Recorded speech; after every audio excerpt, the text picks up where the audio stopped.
দখলদার ইসরায়েলের বিরুদ্ধে বরাবরই সোচ্চার ইরানের প্রেসিডেন্ট ইব্রাহিম রাইসি।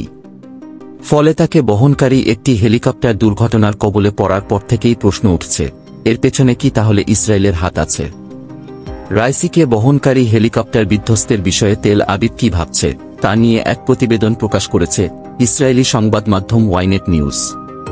প্রতিবেদনে বলা হয়, ইরানের প্রেসিডেন্ট ইব্রাহিম রাইসি সহ অন্য কয়েকজন কর্মকর্তাকে নিয়ে হেলিকপ্টার বিধ্বস্ত হওয়ার বিষয়ে ইরানের দেয়া প্রতিবেদনগুলো নিবিড়ভাবে পর্যবেক্ষণ করছে ইসরায়েল।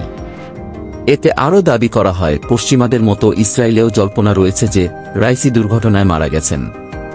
এ ঘটনায় ইসরায়েলি কর্মকর্তারা আনুষ্ঠানিকভাবে কোনো মন্তব্য করেননি। তবে বেসরকারি বিভিন্ন সূত্রের উদ্ধৃতি দিয়ে ওয়াইনেট নিউজ বলছে, ইরানে রোববার 19 মে হেলিকপ্টার দুর্ঘটনার সঙ্গে ইসরায়েলের কোনো সম্পর্ক নেই।